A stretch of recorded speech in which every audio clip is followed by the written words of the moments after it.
डॉक्टरी की तैयारी कर रही एक दलित किशोरी जब सुबह अपने अस्पताल के लिए निकलती है, रास्ते में एक लड़के से लिफ्ट लेती है क्योंकि बीहड़ का इलाका है, उसको प्राइवेट अस्पताल तक जाना है।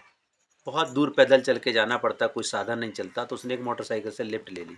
उसको क्या पता था जिससे हमने लिफ्ट लिया है आज वही हमारे साथ बदसलूकी करेगा, छिड़कानी करेगा और बुरी नीयत से दबोचने की कोशिश करेगा। जी हाँ दोस्तों, नमस्कार, मेरा नाम है कुलदीप कुमार और आज हम आपके साथ एक कहानी लेकर के आए हैं।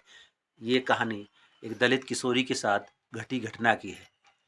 पिछले 15 तारीख को ही 15 अक्टूबर के दिन सुबह सुबह वो दलित किशोरी तैयार होकर के, क्योंकि वो यहाँ नज़दीकी एक प्राइवेट हॉस्पिटल में नर्स का काम करती है, डॉक्टरी सीख रही है, वहाँ जाने के लिए तैयार हुई थी। तभी गांव से जैसे ही निकलते हैं, एक लड़का जो मोटरसाइकिल से जाता है, उसके पिताजी खुद उसको रोककर उस पर बैठा देते हैं। कुछ ही दूर चलती है, लड़का रोकता है, नंबर मांगता है, नंबर देने से मना करती है लड़की, तो उसको गाड़ी से उतार देता है। अब वो सुनसान जगह में कोई दूसरा रास्ता नहीं था, वो जाए कैसे? तो फिर वो उस रास्ते पे पैदल निकलती है। फिर वो लड़का उसको धमकी देता है और हाथ पकड़ के नज़दीक के एक ज्वार बाजरा के खेत में उसको घसीट लेता है। आज उसी घटना को लेकर के हम पीड़ित लड़की के घर पे हैं, उससे ही जानेंगे घटना की सच्चाई और अभी इस घटना में क्या क्या हुआ है, उसका पट दर्द पर हम आपको बताएंगे कि किस तरीके से इस पर पैरवी की गई, कहाँ चैलेंज आ रहा है लड़की के लिए, परिवार के लिए, क्योंकि एक दलित परिवार से आने वाली लड़की जिसका सपना डॉक्टर बनने का है, लेकिन इस तरीके के दूषित मानसिकता रखने वाले लोग उसके सपने को चकनाचूर करने पर औतारू हो गए हैं। तो आज हम बात करेंगे इस पूरे घटना की सच्चाई, आपको दिखाएंगे आखिर हुआ क्या है। आप हमारे साथ बने रहें, हम बात करेंगे उस पीड़िता से, वो जानेंगे कि इस घटना की सच्चाई क्या है। आपके साथ क्या हुआ था, क्या घटना हुई थी, आप अपने बारे में बताइए। हम अपने घर आप क्या करते हैं? नर्स का काम करते नर्स का काम करते हैं। कहाँ नर्स का काम करते हैं? हैं, बाहर जाते हैं। बाहर जाते हैं? हाँ, किसी प्राइवेट उसमें? हाँ, कितने साल से कर रहे हैं? 1 साल से। 1 साल। तो ये जब घटना आपके साथ घटी, उस दिन क्या हुआ था, पूरा आप सच्चाई बताइए। हम घर के बाहर खड़े थे और पिताजी थे मेरे साथ में। तो एक बाइक से लड़का गांव से निकला। पिताजी ने पूछा, बेटा कहाँ जा रहे हैं? तो बोला स्टैंड पे जा रहे हैं। तो पिताजी ने कहा, हमारी बिटिया को भी लेते जाओ। तो उसने बिठाला और लेके गया। आगे रास्ते में गाड़ी खड़ी करके बोला, नंबर दो। मैंने मना किया। तो बोला, क्यों नहीं दोगी? मैंने मना किया। तो बोला, गाड़ी से उतर जाओ। तो हम गाड़ी से उतर के नीचे चलने लगे पैदल। तो उसने हाथ पकड़ा और खेत में खींच के ले गया। तभी उधर से एक दूध वाली गाड़ी निकली। तो उसने उसकी आवाज़ सुनकर मुझे वहीं छोड़ के भाग गया। उसके बाद क्या किया आपने, उसके बाद क्या हुआ? उसके बाद मैंने घर पे फ़ोन किया चाचा को अपने को। चाचा को पूरी घटना बताई। चाचा और पिताजी फिर हमको लेने गए। लेके आए। फिर इसके बाद चौकी गए कंप्लेंट करने के लिए। वहाँ क्या हुआ? वहाँ भी कंप्लेंट की। कंप्लेंट की? हाँ, तो आपकी एफआईआर लिख गई? हाँ, क्या बोला पुलिस वाले लोगों ने? पुलिस ने क्या बोला? पकड़ा गया आरोपी? क्या हुआ अभी पकड़ चुका। वर्तमान स्थिति क्या है उसके? यहाँ पे आई पुलिस, बात करने आई, उसको पकड़ने आई यहाँ पे? हाँ, पकड़ के लेके चली गई? हाँ, यहाँ से पकड़ के लेके चले। अच्छा, तो आप क्या चाहते हैं, क्या डिमांड है, अब क्या मांग है, क्या आप चाहते हैं कि पीड़ित को सजा मिले, उसको क्या आपकी मांग क्या है? हमारी मांग है पीड़ित को सजा मिलना चाहिए। सजा मिलना चाहिए। हाँ, तो इस घटना के बाद आपको और भी धमकियां आ रही होंगी ना, क्योंकि इस तरह की घटना घटी है, तो अभी किस तरीके का चैलेंज, चुनौती आ रही है जिसको आप फेस कर रहे हैं? लोग यही आपके घर पे आ रहे हैं, समझौता का दबाव कर रहे हैं या कुछ?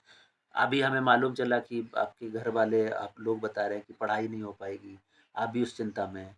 आप पढ़ाई कर रहे हैं, ग्रेजुएशन कर रहे हैं, तो पढ़ाई उसमें कर क्या चिंता है आपको हो रही कि पढ़ाई नहीं हो पाएगी? कौन बोल रहा है? जो उनके घर के आ रहे हैं, बोल रहे हैं। हम्म, और जो बता रहे हैं सब लोग, वो लोग बोल रहे हैं कि पढ़ाई नहीं कर पाओगे, शादी नहीं होगी। मैंने कहा कि शादी हो ना हो, लेकिन उसको सजा मिलना चाहिए। बिल्कुल। तो ये इस लड़की ने जब ये हिम्मत दिखाई, क्योंकि उसके साथ इस तरह की घटना घटी, तो उसने थाने में तहरीर दे दी और जब थाने में तहरीर दिया तो एफआईआर लॉन्च हुई। अब उस एफआईआर लॉन्च, मेरे पास उस एफआईआर की कॉपी है। जो आवेदन दिया था, ये आवेदन जिलाधिकारी के नाम से पीड़िता की तरफ से दिया गया है। पुलिस को जो कंप्लेन लेटर दिया गया है, उस कंप्लेन लेटर में ये एफआईआर दर्ज हो गई है। इस एफआईआर की कॉपी हमारे पास है, जिसमें 354 का और SC/ST prevention of atrocity act की धारा 325A लगाया गया है। इस एफआईआर लॉन्च होने के बाद पूरे गांव में सन्नाटा सध गया। सुबह से लेकर शाम तक लोग उनके घर पे आ रहे हैं कि समझौता कर लो। दबाव दिया जा रहा है, कहा जा रहा है कि तुम्हारी लड़की की शादी नहीं होगी, लड़की पढ़ाई नहीं पढ़ पाएगी। ये घटना जालौन जिले के बीहड़ यमुना पट्टी के किनारे बसे गांव निभाना की है, जहाँ पे ये घटना घटी है। जो पूरा बीहड़ इलाका है, यहाँ से 5-6 किलोमीटर पैदल चल के जाना पड़ता है, क्योंकि कोई दूसरा रास्ता नहीं है। अब उस रास्ते से पैदल जाके पढ़ाई, जो ग्रेजुएशन कर रही है ये बच्ची, वो कैसे जा पाएगी? अपनी आजीविका के लिए, अपने सपने के लिए डॉक्टर का तैयारी कर रही है, वो भी इसके लिए बाधा बन रही है। और लगातार धमकियाँ दी जा रही हैं कि समझौता कर लो वरना आपकी शादी नहीं होगी।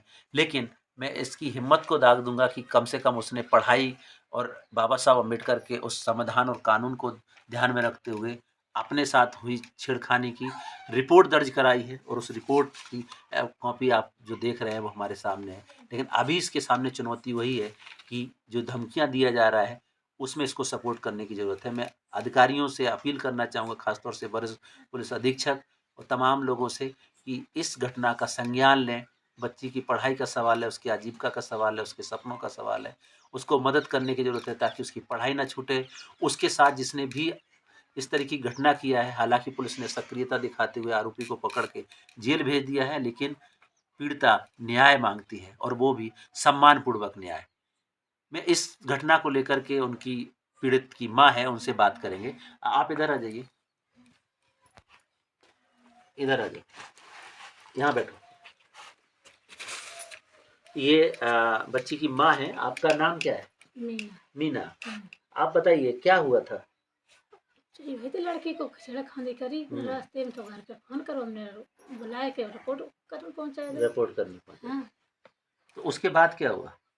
उसके बाद कहा जो अभी किस तरीके का माहौल है? ये घटना तो घट गई, सबको मालूम है, और लोग प्रेशर बना रहे होंगे। अभी क्या माहौल है? हाँ, तो माहौल जो ये जो हो रहा हो काम, जो आगे को बढ़े। तो आप क्या चाहते हैं? आप, हम तो जो चाहते आपसे तो लोग समझौता का दबाव कर रहे हैं, लोग आ रहे हैं, आप क्या चाहते हैं? हम समझौता अब नहीं कर सकते। समझौता नहीं करेंगे? हाँ, पक्का? पक्का हम नहीं कर। लड़ेंगे? लड़ेंगे, विधेय तो लड़ेंगे, न्याय के लिए। न्याय के लिए लड़ेंगे। तो अपनी बच्ची की पढ़ाई बंद नहीं कराना है? आपसे भी मैं बोल रहा हूँ, हम अगर तो हम नहीं करा रहे, आपकी तरफ से उसकी पढ़ाई बंद नहीं होना चाहिए। आपको उसको पढ़ाना है, उसकी, जब तक जिनने इनको मन बोले तब तक पढ़ सकते हैं। ठीक है। तो आपको सपोर्ट करना है, उसके साथ घटना घटी है, उसको सपोर्ट करना है, मदद करना है। कोई दिक्कत आती है आप हमारे टीम के साथियों से बात कर सकते हैं। आपको कुछ डर है, भय है, माहौल है, तो आप बता सकते हैं। है कोई डर है ना, काका को दबाव है कि कछ हमला है, किसी को से हम दब के रहे। बिल्कुल, लेकिन न्याय के लिए लड़ना है। न्याय के लिए लड़ना है। और जो हमारे संग है, दूसरे के संग हो सका, अगर बैठे रहते तो चुपचाप। आपके घर पे लोग आए होंगे, क्या कह रहे हैं वो लोग? क्या कह रहे कि देखो समझौता कर लिया, ऐसा अपना लड़का थे, पराव लड़का अपना हो तो हमने की तो लेकिन गलत तो गलत है ना, कि हमारे बच्चे के साथ ऐसे किया है। हमने कि हमारी बच्ची के साथ गलत हुआ तो हम तो गलत ही मानेंगे। तुम आज कहा ना बैठना, तुमने हो कर लेते हमारे, तो हम तुम्हारी मान जाती। तब तो तुम रुपया की धमकी दिखाती, सब जो ना अच्छा, क्या बोलते थे? जो कत्ती कछु वजन ले ले, कछु वजन को मतलब रुपया है और वजन का है। हमने कि हम कुछ नहीं कर पाए, जो होएगा, जो हमारी लड़की चाहे वही होगा, हम कुछ नहीं कर सकते। बिल्कुल। तो ये पीड़िता की फैमिली की तरफ से बताया जा रहा है, क्योंकि लड़की पढ़ी लिखी है, ग्रेजुएशन है, और अपने अधिकार के लिए लड़ना चाहती है। तमाम लोग प्रेशर जरूर बना रहे हैं, लेकिन पीड़ित परिवार का कहना है कि हम समझौता नहीं करेंगे, समझौते का दबाव किया जा रहा है, हम न्याय के लिए लड़ेंगे, हमें न्याय चाहिए।